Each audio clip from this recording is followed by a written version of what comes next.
So hello and namaste, welcome back to our channel. It's me Rambirkam Thapa. सबैलाई च्यानलमा स्वागत छ। After so long riding on new scooter अनि हजुरलाई एउटा रिभ्यू भिडियो लिएर उपस्थित भएको छु है। बेसिकल्ली मेरो च्यानलको ब्याकग्राउन्ड भनेको चाहिँ एउटा डट बाइक कन्टेन्ट दिन्छु, एउटा रेसिङ कन्टेन्ट होइन, रेसिङहरू भइरहेको बेला रेसिङ कन्टेन्टहरू, अनि त्योभन्दा बाहेक एउटा रिभ्यू कन्टेन्ट, अनि त्यसपछि आउँछ 4वटा कन्टेन्ट चाहिँ क्रिएट गर्छु म। ट्राभल, अनि बेसिकली धेरै चाहिँ ट्राभल गर्दिनँ म, खासै ट्राभल गर्दिनँ। म एक्लै त्यो कहीँ जाउँ लाग्यो भने मात्रै हो, नत्र चाहिँ बेसिकली सिटीभित्र मात्रै यताउता खिचिरहेको हुन्छु होइन। सो आज न्यू स्कुटर है, यो स्कुटरको रिभ्यू गर्नु भनेर मलाई धेरैले कमेन्ट गर्नुभएको थियो। So this is Taro Imola 150cc। यसको इन्जिनको क्यापेसिटी नै भन्नुपर्दाखेरि 149cc, overhead camshaft, single cylinder, 4 stroke है यो स्कुटर। सो यो स्कुटरको हल्का फिचर्सको बारेमा हल्का सानो रिभ्यू दिन जान्छु। अनि यो चाहिँ एउटा टेस्ट राइड भिडियो हुन्छ, सर्ट टेस्ट राइड। म 5 देखि 10 मिनट चाहिँ एउटा टेस्ट राइड भिडियो यो चलाएर यसको कम्फर्ट यताउता कुराहरू चाहिँ गर्छु। अनि त्योभन्दा बाहेक चाहिँ यसको अर्को भनेको चाहिँ रिभ्यू, अब यो यसको क्षमता के छ होइन, यो स्कुटरको टोटल क्यापेसिटी के छ, वर्थ इट छ कि छैन, प्राइस एन्ड अल सबै कुराहरू चाहिँ गर्नेछु। सो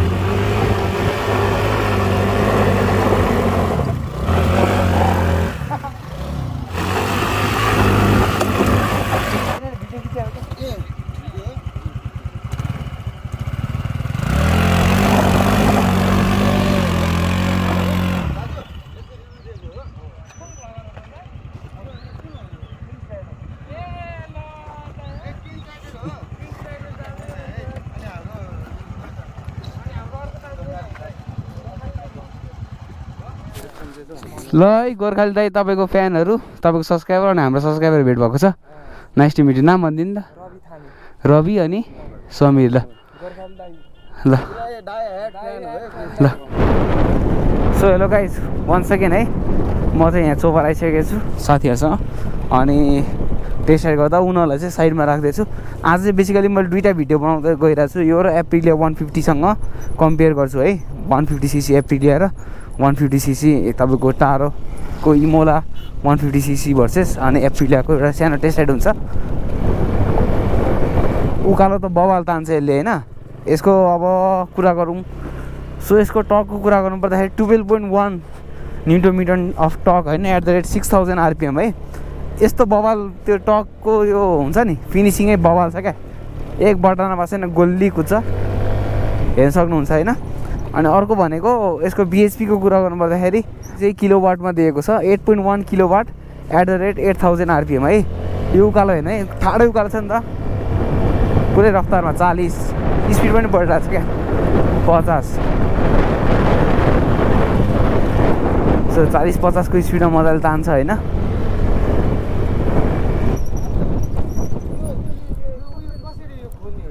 पेट्रोल पनि धेरै उठ्यो हुने कि, जसले यो स्ट्रगल गरिरहेछ, त्यस्तो गरिरहेछ, खटिरहेछ, उसको चाहिँ चम्किँदैन क्या दाइ। जो चाहिँ हावा मान्छे हुन्छ नि, त्यस्तोको चाहिँ चम्किन्छ क्या, चिनाइरहेछ। ऊ मान्छे चल्दैन, जो हावा खुल्यो। ल भिडियो बनायो भने चाहिँ त्यस्तो मान्छे चाहिँ चल्ने क्या दाइ है। के हो के हस्। सो यो स्कुटरको अब पावरको कुरा त गरिहाल्यो, देखिहाल्नु भयो। यो ठाडो उकालो हो क्या यो चोबरको। यो कतिजना मान्छेलाई थाहा छ होला यो ठाउँ कस्तो छ भनेर, भ्यालीभित्रकोलाई चाहिँ। तर आउट अफ भ्यालीको मान्छेलाई चाहिँ अलिकति नयाँ ठाउँ हुन्छ यो। सो यो चाहिँ एउटा प्लटिङमा मैले भिडियो बनाइरहेको थिएँ। अनि अब यो स्कुटरको मिटरको कुरा गर्नुपर्दा हाफ डिजिटल छ भने हाफ चाहिँ तपाईँको मेकानिकल छ है। तपाईँको फ्युलहरू चाहिँ डिजिटलमा देखाउँछ, अनि टोटल अडियो किलोमिटर चाहिँ डिजिटलमा देखाउँछ भने तपाईँको यतापट्टि चाहिँ ब्याट्रीको भोल्टेज अनि तपाईँको कति किलोमिटर कुद्यो त है अडियो टोटल यता अनि तपाईँको ट्रिप मिटर चाहिँ यता छ वेयरएज यसको अर्को कुरा गर्नुपर्दाखेरि यसको स्पिड देखाउन सकिन्छ कम्पनीले चाहिँ 110 किलोमिटर पर आवरको स्पिड भनेको छ वेयरएज हामीले चाहिँ कुदाउँदा चाहिँ 120-125 को स्पिड पनि पाएको छौँ होइन यो ठाडो उकालो पनि यस्तो रफ्तारमा तान्छ यो बाइकले पनि तान्न खोज्दैन क्या यसरी होइन त एउटा बाइकले पनि यसरी तान्न खोज्दैन अनि यसको एउटा फङ्सनहरू छुट्टै छ यसलाई चाहिँ किलेस स्कुटर पनि भनिन्छ होइन किनभने चाहिँ तपाईँको यसको की सिस्टमै छैन जस्तै यहाँ हेर्न सक्नुहुन्छ तपाईँले यो अफ गरेँ मैले यसको की चाहिँ मसँग ब्यागमा छ यो अफ हुन्छ अब यो आफै एकछिनपछि यो लाइट अफ हुन्छ अब यो स्टार्ट हुँदैन यतिकै यो अन गर्न मिल्दैन सो यसलाई अन गर्न चाहिँ हामीसँग की हुनु पऱ्यो कि ब्यागमा छ भने चाहिँ एकचोटि थिच्यो अनि तपाईँको यसरी अन गरेपछि तपाईँको स्पिड मिटर आफै अन हुन्छ अनि हामीले गुडाएर हिँड्न मिल्यो सो यो त टेस्ट राइड भइहालेको थियो होइन अब यसको चाहिँ रिभ्यूहरू यसको यताउताको रिभ्यूको बारेमा चाहिँ म दिनेवाला छु सो अब एकैचोटि रिभ्यू ग्राउन्डमा भेटौँ है त so welcome back once again है हाम्रो च्यानलमा आजको स्कुटरको नाम रहेको छ टारो इमोला 150cc है यो स्कुटर चाहिँ यो चाहिँ मेड इन चाइना स्कुटर हो बेसिकली नेपालमा चाहिँ टारो भन्ने कम्पनीले चाहिँ यसलाई चाहिँ भर्खरै अब भनौँ न 2-3 महिना भयो यो स्कुटर चाहिँ लन्च भएको नेपालमा अनि यसको प्रोडक्सन लाइन अनुसारको अब 150cc यो सिरिजमा चाहिँ one of the most powerful scooter लाग्यो क्या मलाई जस्तै अब यसको कम्पिटिटर भनेको एप्रिलिया 150 छ यो भयो अनि फर्मुला 150 त्यो तिनवटामा चाहिँ मैले तिनटै चलाइ हेर्दाखेरि चाहिँ one of the best response with throttle क्या अलिकता तपाईँको थ्रोटल लिन पाएको छैन रेस्पोन्स दिएर भागिहाल्छ क्या स्कुटर चाहिँ त्यो एउटा राम्रो लाग्यो सो स्कुटरको आउटलुकबाट चाहिँ सुरुमा रिभ्यू गरौँ भन्दा अगाडि टेस्ट राइड त हजुरहरूले हेरिहाल्नु भयो होइन मैले अप हिल यताउता सबै टेस्ट राइड गरेर देखाइहालेँ अब मेन भनेको स्कुटरको बनावटमा चाहिँ के कुराहरूको कमी कमजोरी छ के कुरा राम्रो के कुरा नराम्रो रहेछ त्यो चाहिँ हेरौँ सो लेट्स अब यसको चाहिँ साइड बडीबाट हेरौँ है त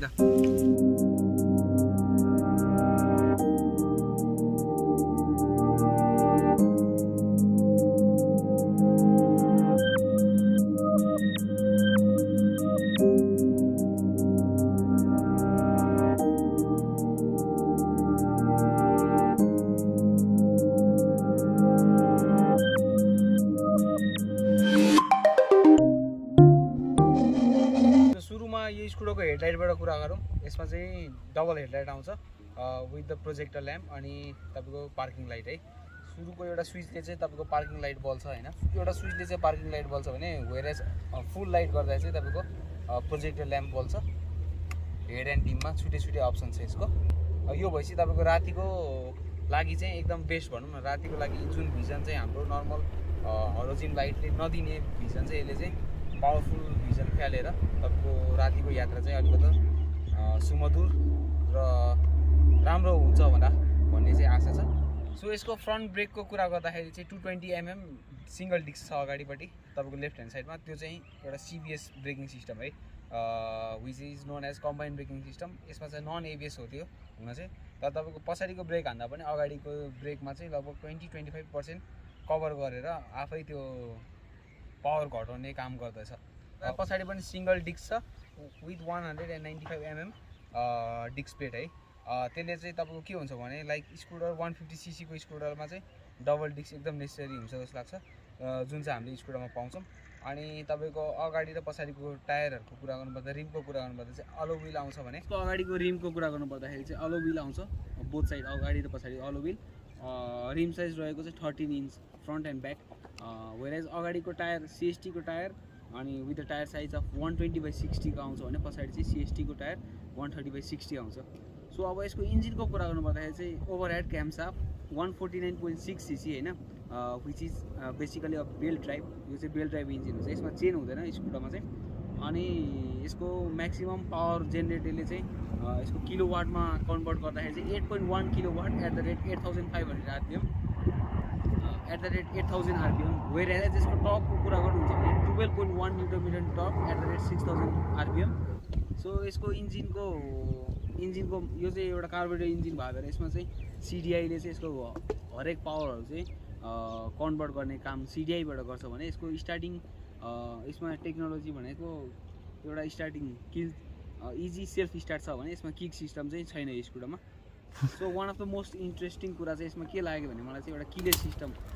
यो चाहिँ बेसिकली अब भनौँ न महँगो बाइकहरुमा मात्रै यस्तो सिस्टम देखिएको छ नेपालमा तर यो स्कुटरमा चाहिँ के रहेछ भने एउटा किलेस तपाईँ त्यो की चाहिँ यहाँ हालिरहनु पर्दैन तपाईँ यो स्कुटरको की चाहिँ ब्यागमा युज गरेर तपाईँको एउटा बटन अनुसार तपाईँको अन अफ गर्न मिल्ने त्यो सिस्टम लागेको छ त्यो कीको झन्झट गरिरहनु पर्दैन जहाँ पाइ त्यही ट्राफिकले साँचो खोस्ला भन्ने पनि एउटा पिर भएन त्यो चाहिँ एउटा रमाइलो कुरा लागेको छ मलाई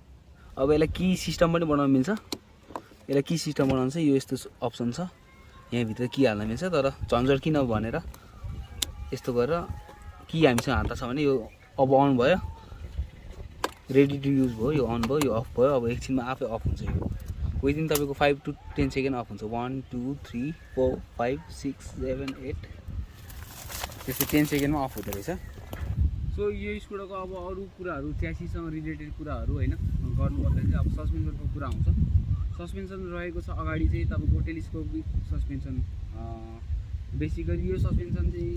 यो स्कुटरको लागि चाहिँ राम्रै हो जस्तो लाग्छ मलाई 150cc अलिकति हेभी वेट टेलिस्कोपिक सस्पेन्सन अहिले बेसिकली पछिल्लो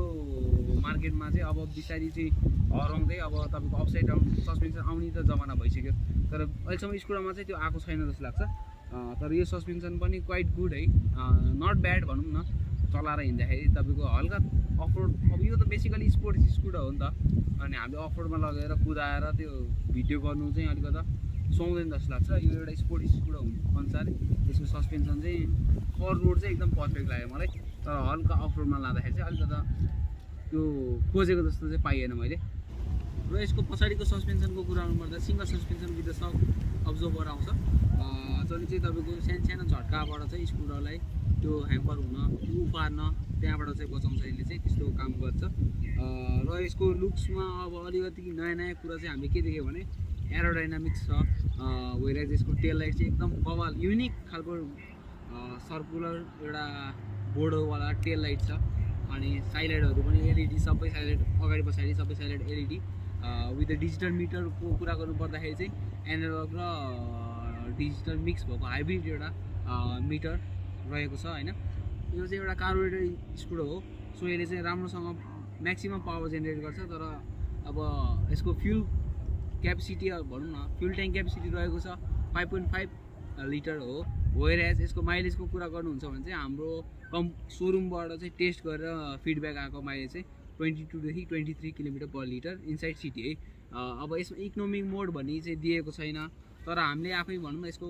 30 to 60 को स्पिडमा हामीले आनन्दले युज गऱ्यो भने चाहिँ अझै माइलेज राम्रो पाइन्छ जस्तो लाग्छ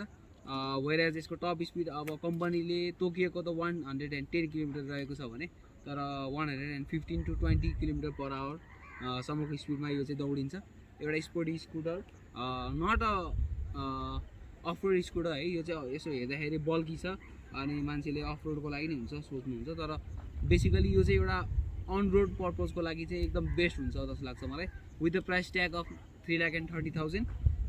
सोरुम प्राइस यो रहेको छ वेयर अहिले न्यू इयर अफरमा चाहिँ हजुरले सोरुममा गएर लिनुहुन्छ भने सर्टेन अमाउन्ट डिस्काउन्ट पाउनुहुन्छ टुइसाइडको नाम लिएर जानुभयो भने हजुरले सर्टेन अमाउन्ट चाहिँ डिस्काउन्ट पाउनुहुन्छ त्यति भन्दै आजको भिडियो चाहिँ यही समाप्त हुन्छ so see there in next video till then keep loving keep supporting two side vlogs next video चाहिँ यही स्कुटर र एप्रिलिया 150 स्कुटरको हल्का टेस्टहरू एक दुईवटा टेस्ट लिएर आएको छु सो मनपर्छ होला हजुरहरूलाई see you in next video till then keep loving keep supporting two side vlogs Jai Nepal bye by